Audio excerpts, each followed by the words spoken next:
A new patent from Vivo has revealed that the company might just be working on a smartphone with a very unique feature. While flying drones with cameras are already available, the brand might launch a device with a detachable camera module that can fly like a drone. According to a Let's Go Digital report, the Chinese tech giant filed for the patent with WIPO last year, which got published on the 1st of July 2021. Looking at the patent images for the smartphone, it appears to have a design similar to a modern smartphone. However, its most notable feature can be seen once the detachable flying camera pops out from the bottom of the device. In other words, this flying camera is essentially housed in the handset when not in use and is not a separate peripheral. Talking about this detachable module, the flying camera sports 4 propellers that make it capable of flight. It also houses a battery pack separate from the main battery from the handset and features 2 camera sensors on its body. Another interesting aspect regarding this flying camera is the inclusion of 2 infrared sensors on different sides of the module. These sensors could serve many different functions,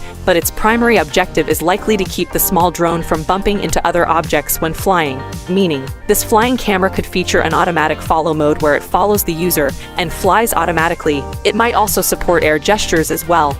But the patent filing doesn't reveal any finer detail regarding this. Notably, the design of this flying camera resembles the AirPix, which is a flying camera product. However, this device has a size of over 10 centimeters, so the version from Vivo would have to be much smaller to fit inside a smartphone. Unfortunately, it is unknown if the brand is actually working on such a product, although it does offer us a look towards unique futuristic devices that might be a reality in the next couple of years. Vivo does patent a lot of designs every year. Just because it patented this smartphone design doesn't exactly mean that it will become a reality. In fact, there's a higher chance this phone won't ever launch than it will, but we'll see.